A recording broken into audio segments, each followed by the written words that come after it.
encuentro fue pensado para promover la economía en el mundo de posguerra y crear las bases para una paz duradera.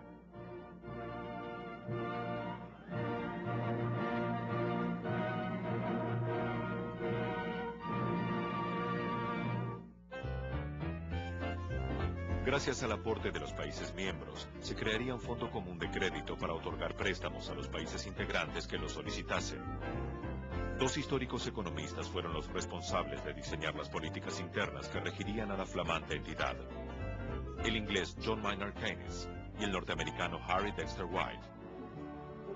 A partir de este momento, nuestro mayor objetivo es alcanzar la pericia de proveer empleo en el presente e incrementar la productividad en el futuro. En nuestro mundo de posguerra, la paz es indispensable. Con esta fundación celebraremos la colaboración internacional monetaria que se transformará en una gran contribución a la paz y a la prosperidad mundial.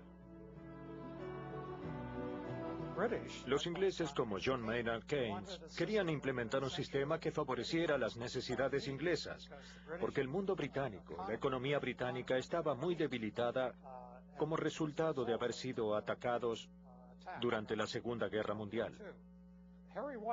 Harry White también tenía muy buenas ideas, pero se enfrentaban con las de John Maynard Keynes, ya que éste quería un sistema más abierto, multilateral, y no cocinar un acuerdo bilateral entre Estados Unidos y Gran Bretaña. Keynes quería un tratado abierto multilateral para comercio abierto y abierto al cambio de moneda.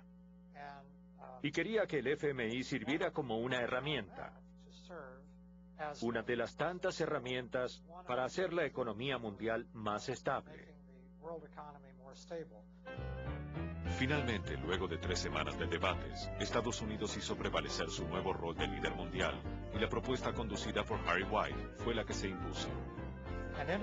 Al principio el FMI no era en realidad un banco central internacional.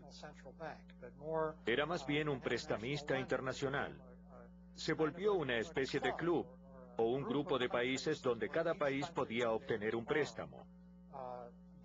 Los préstamos estaban limitados a que el país solicitante pudiera aprobar políticas económicas fuertes y abiertas. El Fondo Monetario Internacional es un organismo multilateral de crédito donde el consenso de los socios es el que parece predominar a la hora de las decisiones. Sin embargo, no todos los países miembros poseen el mismo poder dentro de la institución. Estados Unidos es su mayor accionista. A pesar de los objetivos planteados en Bretton Woods, ni el Fondo Monetario Internacional ni el Banco Mundial tuvieron un rol destacado en la economía global de la época. Mientras tanto, aislada de los conflictos bélicos, América Latina, tras décadas de endeudamiento, había logrado reducir por primera vez el tamaño de sus deudas. Cuando terminó la guerra, la Argentina se encontró con que la deuda británica por las exportaciones de carne a la Argentina era tan importante que pudimos cancelar la deuda externa. Y por primera vez, después de la Segunda Guerra Mundial, la Argentina se encontró con que era un país que había dejado de estar endeudado. Por otra vía, tanto México como Brasil disminuyeron sus obligaciones económicas al ser premiados por su participación en el conflicto junto a Estados Unidos, logrando quitas de hasta el 90%. Durante esos años, el Fondo Monetario Internacional tenía muy poca injerencia en los asuntos internos de los países. América Latina podía pagar sus deudas sin problemas. La mayoría de los deudores del fondo eran en esta primera etapa economías desarrolladas como Gran Bretaña. Otros préstamos se habían otorgado a países como Francia y a muchos otros países industrializados. No fue hasta 1970, luego de la primera crisis mundial, que los países desarrollados resurgieron y comenzaron a tomar parte de las decisiones del FMI. A comienzos de los años 70, los estados árabes aumentan el precio del petróleo en un 40% y sus ingresos se multiplican. El excedente es depositado en los grandes bancos de Europa y Estados Unidos. Se los conocía como los petrodólares. Los depósitos árabes obligaban a los bancos a pagar enormes cantidades de dinero en conceptos de intereses. Esta situación podía llevarlos a la quiebra. Para evitarlo, las instituciones debían colocar el excedente a modo de préstamos, lo que les permitiría producir nuevas ganancias para hacer frente a esos compromisos. Entonces, por eso, cuando los países árabes, por ejemplo, levantan el precio del barril del petróleo en 1973, surgen los petrodólares, esos petrodólares no podían ir a los países desarrollados, puesto que estaban en recesión, los banqueros dicen, bueno, tenemos que hacer negocio con esto, ¿a quién le damos? Bueno, vamos a darle a todo el mundo, incluso a las dictaduras latinoamericanas. Entonces, había dólares hasta para regalar. ¿Por qué? Porque había mucho dinero en el mercado internacional buscando a quién prestar, y había países de América Latina que querían que le prestaran plata. Algunos para el desarrollo como Brasil, algunos para especular como la Argentina.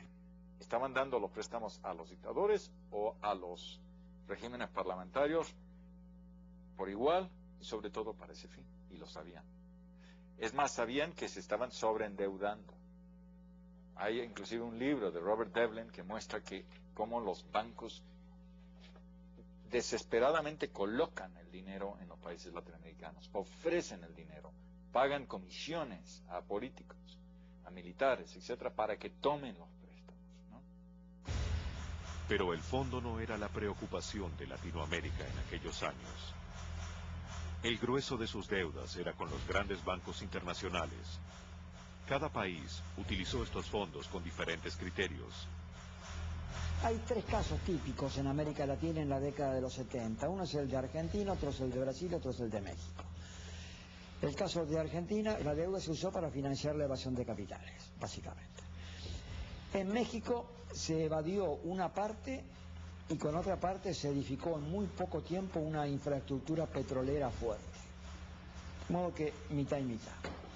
En Brasil, en cambio, la casi totalidad se invirtió en infraestructura industrial.